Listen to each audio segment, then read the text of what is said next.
Você sabe como funciona uma estação de tratamento de água e a limpeza, ou como a água chega na sua casa? E temos também as estações de tratamento de esgoto. A equipe de educação ambiental do SAMAI preparou um vídeo explicando como tudo isso funciona. Acompanhe! Primeiramente, a gente pode ver todas as formas que a gente tem de utilizar a água, né?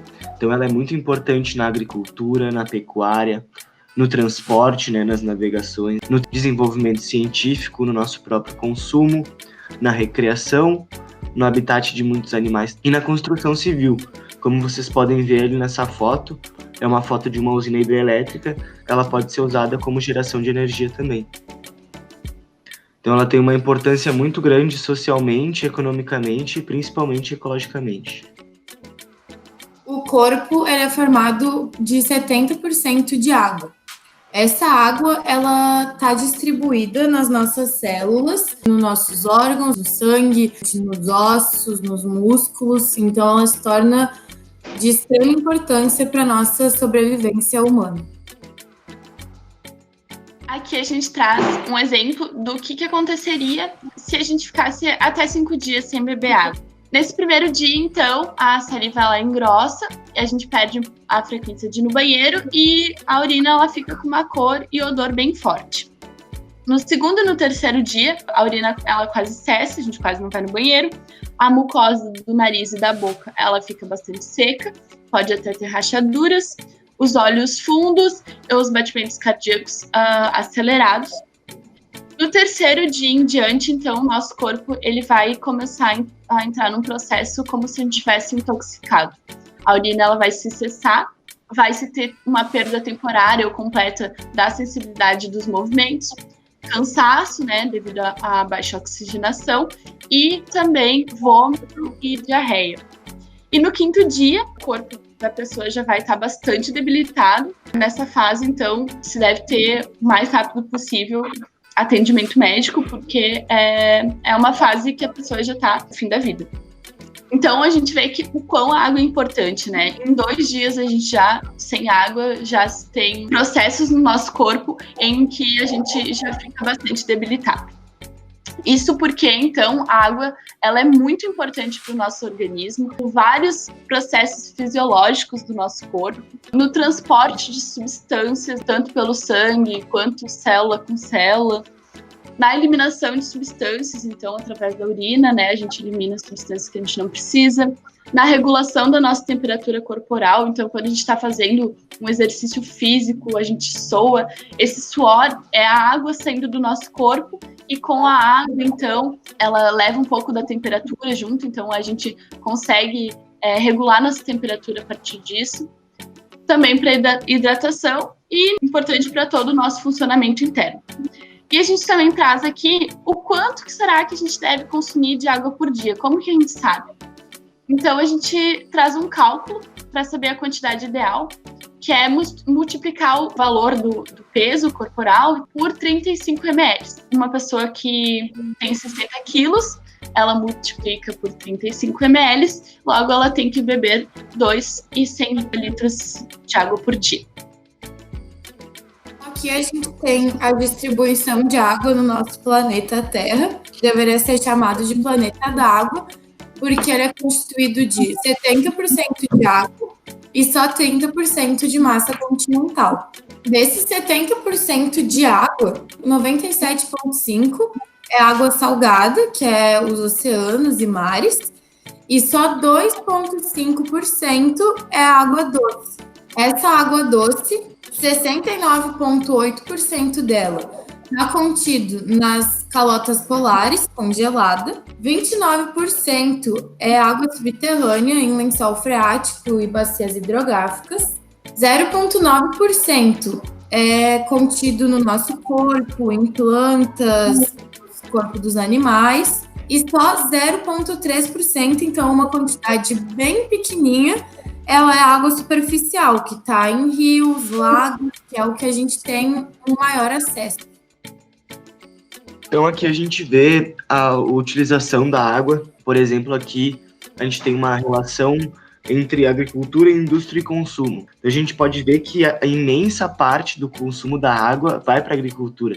70% basicamente da utilização da água a gente vai ter na agricultura. 20% na indústria e 12% apenas do consumo ali de todas as pessoas que a gente tem nos consumos domésticos, né? Então a gente tem algumas curiosidades aqui, ó, a água que você não vê. Para a gente conseguir ter 1 quilo de carne de boi, são necessários 17.100 litros de água, pelo tudo que o boi vai precisar beber, enfim, né? A manteiga, que também é um produto derivado do leite, ela tem 18.000 litros de água, a gente precisa para fazer 1 quilo dela. E a gente tem outros exemplos ali que utilizam um pouco, né? Que nem a cerveja, 5,5 litros, a batata, 132,5 litros. A ONU ela fez um estudo dizendo qual seria o consumo ideal de água por dia para cada pessoa. Então, a partir desse estudo, eles chegaram na resposta de 110 litros de água por dia. Então, a gente precisaria usar apenas 2 litros em cada banho, beber 2 litros de água por dia. A descarga, o que a gente devia consumir seria 12 litros num dia. Escovar os dentes, 2,7 litros entre as 3 vezes que a gente vai escovar ali no dia. Lavar a louça, 55 litros. E lavar a roupa, 19 litros na máquina. Mas então, será que a gente realmente segue esse consumo ideal diário da ONU? A gente pode ver claramente aqui nesse gráfico que não, né? Aqui a gente vê, principalmente nos Estados Unidos, na Austrália e na Espanha, um número muito elevado de litros de água por pessoa. E por que isso acontece, gente? Eles são países bem evoluídos, países com muitas indústrias, então a gente pode ver que, comparado a países menos desenvolvidos, como o Brasil e o Peru, eles têm um número realmente gritante de consumo de água por pessoa. Mas então isso se deve à industrialização, né? A quantidade de indústrias que possuem esses países. Então aqui a gente mostra o ciclo urbano da água. A água ela está presente lá na natureza. Da natureza a gente represa essa água para conseguir bombear ela para uma estação de tratamento de água, para deixá-la potável para a população. A população utiliza essa água e libera seu efluente, né? Esse efluente, então, é tratado numa estação de tratamento de esgoto. E a partir dessa estação de tratamento de esgoto, a gente pode retornar, então, uma água limpa, com melhor qualidade, novamente para a natureza. Caxias do Sul, então, é uma cidade que ela vai comportar uma boa quantidade e qualidade de recursos hídricos. Então, a gente tem diversos arroios e rios, o que vai facilitar bastante para o tratamento e para a distribuição dessa água para a cidade. Aqui a gente tem as represas de Caxias do Sul, e uma represa nada mais é do que um lago artificial que ele é formado a partir de uma barreira que muda o curso da água e acaba contendo, deixando reservado uma grande quantidade da água. Aqui a gente tem a represa da Ubó, a Faxinal, a Maestra, a Marrecas e a Samuara. Então aqui a gente tem um pouco do funcionamento de uma ETA, que é uma estação de tratamento de água. Então ali a gente tem a represa, que é o que eu acabei de explicar. Da represa a gente bombeia essa água e vai acontecer a fase de coagulação, que é onde a gente vai adicionar sulfato de alumínio e carvão ativado, que vai fazer com que as partículas de sujeira da água se coagulem e formem flocos. Esses flocos eles vão passar para outro tanque, que vai decantar e vai ficar toda a água mais pura na superfície. E essa água ela vai ser canalizada por umas canaletas superficiais. E elas vão ser levadas por um tanque de filtração, que esse filtro ele é feito de carvão antracito, areia fina e pedras grossas, cascalho. E ali a gente vai ter a última fase de filtração da água. Dela vai passar por uma desinfecção e fluoretação e ela vai ser armazenada. E depois que ela for armazenada, ela vai estar pronta para ser distribuída para a cidade. Aqui, então, agora a gente vai passar mais certinho para vocês em fotos. Essas fotos, elas são do Parque da Imprensa. que ele faz parte do sistema faxinal. Ele é uma das nossas maiores estações de tratamento da água de Caxias, abastecendo cerca de 290 mil pessoas. E ele atende aos bairros Petrópolis, Cruzeiro, Cinquentenário, São Pellegrino, Bela Vista. Então, tem uma grande abrangência a ETA do Parque da Imprensa. Aqui a gente tem algumas fotos, tá, para mostrar para vocês algumas dessas etapas do tratamento de água. Então, primeiramente, como vocês viram antes ali, essa é a etapa de coagulação, onde vai ser adicionado os produtos ali de carvão ativado e sulfato de alumínio. Vocês podem até ver que está descendo aqui nesses canos, tem um cano ali mais à frente que está descendo o carvão ativado, um líquido preto, e esse aqui mais próximo, então, esse líquido transparente que é o sulfato de alumínio. Na segunda foto, então, nós temos os tanques de floculação, onde a água vai ficar ali um tempo até ser formados os flocos, como vocês podem ver aqui mais à esquerda, onde já tem os flocos de formação já num estado um pouco mais avançado. E essa, então, é a foto do tanque de decantação. Como vocês podem ver também, nós temos essas calhas que recolhem a água superficial, que é a água que teoricamente está mais limpa. E por último, então, esse aqui são os filtros. Após a filtração, então, da água, a água vai ficar em tanques, né, em reservatórios, onde vai ser adicionado flúor e cloro. O cloro vai ser, então, para matar as bactérias restantes e o flúor para auxiliar na saúde bucal da população. Bom, então agora, pessoal, eu vou falar um pouco para vocês como funciona o tratamento do esgoto, né? Então, como eu disse, é um local onde a gente faz a desintoxicação do esgoto para poder retornar para a natureza.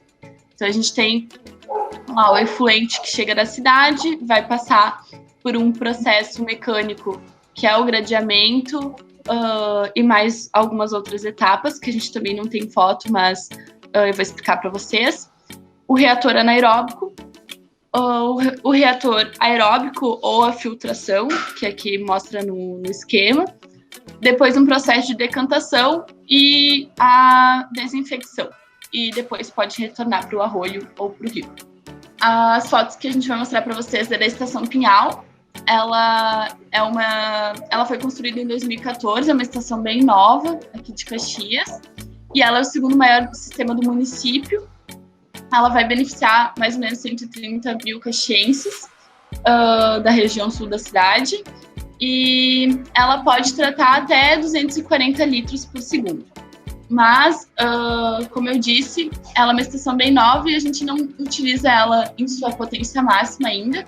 A gente utiliza mais ou menos nem a metade, mas há projetos para daqui a uns anos ser utilizada ela totalmente. Então, ela é uma estação mista e aqui chega tanto as águas da chuva, que são bombeadas pelos bueiros da cidade, e também o efluente doméstico, ou seja, o esgoto. A água da chuva, em algumas cidades e também em Caxias, ela pode ser também direcionada diretamente para os arroios e rios, canalizada, né? Mas nessa estação, então, ela acaba recebendo também a água da chuva. Essa primeira etapa, então, é chamada de gradeamento. Vocês podem ver que tem uma grade, né? E ela serve, então, para barrar os sólidos maiores que podem chegar nessa estação. Foi projetado, então, para barrar folhas, galhos e pedras maiores. Só que a gente tem um problema ambiental bem grande, que é o descarte do lixo, né? Dos nossos resíduos, que a gente acaba, na verdade, sendo um problema porque a gente não tem o descarte correto. Nessa estação, então, a gente chega muito lixo. Aqui é uma foto para mostrar para vocês. Aqui, então, a gente tem brinquedos, copo de iogurte, papel de bala. E são coisas que poderiam vir a ser recicladas, mas como elas chegam até aqui, elas chegam contaminadas. E a partir daqui a gente não tem recurso, não tem dinheiro e nem pessoas para descontaminar esse lixo para depois reciclar, isso não é viável. Então, esse lixo acaba indo lá para o aterro sanitário e lá ele vai ficar, então, milhares e milhares e milhares de anos. A gente não vai mais estar aqui e ele vai estar lá ainda até ser decomposto. Isso é para a gente pensar também no que a gente produz de lixo Além disso, como a gente descarta esse lixo, porque é nossa responsabilidade. E também pensar em fazer, né, a separação do lixo, que ela é muito importante. No aterro sanitário, o que deveria ir para lá são só lixo orgânico, né? Nada do que poderia ser reciclado. Então, é só para a gente pensar um pouco. Nessa fase, então, a gente chama de mecânica também. E aqui, um pouco mais profundo, a gente vai ter um outro tanque que ele vai servir para tirar as areias e as pedras mais fininhas. Então, aqui é só a parte mecânica. Depois daqui, essa água ela vai vir ser bombeada para esse tanque, que ele é bem grande. E ele vai ser um reator anaeróbico. E por que a gente tem que retirar todo o material sólido? Porque aqui dentro desse tanque residem bactérias anaeróbicas, ou seja, bactérias que não precisam de oxigênio. E bactéria não come lixo, bactéria não come pedra, essas aqui, né? Não comem nada desses materiais sólidos, então a gente retira tudo isso para elas chegarem aqui só a matéria orgânica, que é o que elas conseguem se alimentar, e então a gente consegue retirar do esgoto essa matéria orgânica. Aqui, então, o esgoto está chegando, vai ser distribuído por todo o tanque, e aí, lá para baixo. E esse esgoto vai subir, vai passar por esse lençol de bactérias anaeróbicas, elas vão se alimentar e vão deixar essa água um pouco mais limpa. A partir disso, esse esgoto ele vai vir para esse outro tanque, que pode ser chamado também de filtro, alguns chamam, filtro aeróbico. E aqui vão estar presentes nessas pedrinhas, que vocês podem ver, bactérias aeróbicas, ou seja, bactérias que precisam de oxigênio.